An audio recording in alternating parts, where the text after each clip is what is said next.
Welcome to a moment so precious as this.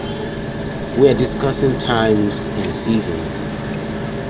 Within the next few minutes, I want us to listen as we share together this important topic: times and seasons. The currency that God has given to every living being, regardless of social status, education, financial status, skin color, height, weight, and what have you. Okay, friends, how are we doing? I love to speak on time and season. But firstly, I would like us to know that every man upon this earth has a time to do things, a specific time to do a lot of things, as we can see in Ecclesiastes, which says that there is a time to be born and a time to die. There is a time to plant and there is a time to harvest. And that time is a valuable asset given to every man to make choices, to do a lot of things, as I've said. And I would love to say something about season, and that season is an investment of our time, of every precious time we've given. So I would love to give an illustration about what season is, and that is a farmer who has a seed, precisely an agbalumo seed, and plants the seed. You understand? Everyone is expecting the time when the seed is going to germinate into that beautiful fruit. So, and this is the time which is going to birth forth a season, the agbalumo fruit, whereby everyone is so excited about this time that this fruit will come forth. So I guess you understand what I mean by season now, using the illustration of the farmer and the agbalumo seed.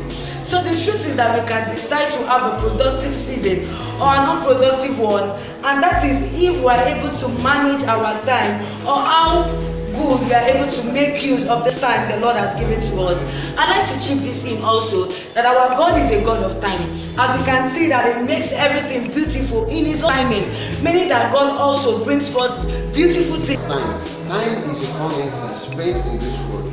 This is one thing that makes us know that both the wealthy and the poor are equal in the sight of God. How do I know? We can see this in that God gave to every man equally the same time. That is 12 hours in a day, 7 days in a week, 4 weeks in a month, and 12 months in a day. However, in life, there is time for everything. Even the book of Ecclesiastes chapter 3 confirms it by saying there is time to be born and there is time to die. On season, an example I can readily give is that of Joseph in the Bible. Joseph was in Egypt and was asked to help them keep 20% of their harvest. For 7 years, he was doing that from time to time. Every year he did that. And after the 7 years, there was a season called the season of famine. And that season of famine, imagine Joseph had wasted his time. Imagine. There is nothing under the sun that will defy the law of time and season. Why the Chronos is ever with us. Seconds, minutes, hours, morning, afternoon, night, dusk and dawn. The Kairos, the opportune time, does not come all the time. As long as we are alive, we will always be witnessing times in seconds, minutes and hours, mornings, nights, days. But milestones in life, opportunities in life are few and do not always happen. In the life of students, terminal examinations, final exams are defining moments determining the next phase of his life. They don't joke with such times. Reading back to back, burning the midnight oil as a preparation for the eventual Kairos. The man does not wake up at 60s or 70s to prepare to become a professional footballer. That's just a wrong time, because becoming a professional footballer demands his youthful days, not old age. He has got his seconds, his minutes, his hours, but he has passed his youth days. Psalms 90 verse 12 teach us to make the most of our time so that we may grow in wisdom. That's the New Living Translation. Our understanding of our times and seasons is the function of our submission to God's tutelage, God's training. Ephesians 5:15 and 16. This way says, "Look carefully then how you walk, live purposefully and worthily, and accurately, not as the unwise and witless, but as wise, sensible, intelligent people, making the very most of the time, buying up each opportunity because the days are evil. There is the place of mercy.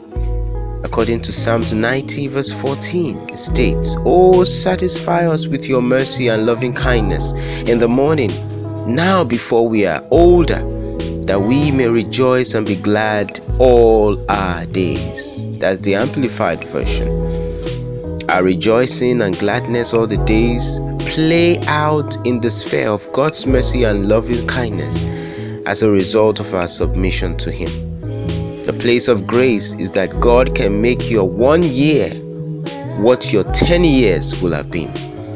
To prepare for opportune time, the Kairos, you must maximize your days, moments, seconds, the Chronos, and reduce wastage. While others are sleeping, you are awake preparing, maximizing your time. Don't be a mediocre waiting for the opportune time to come.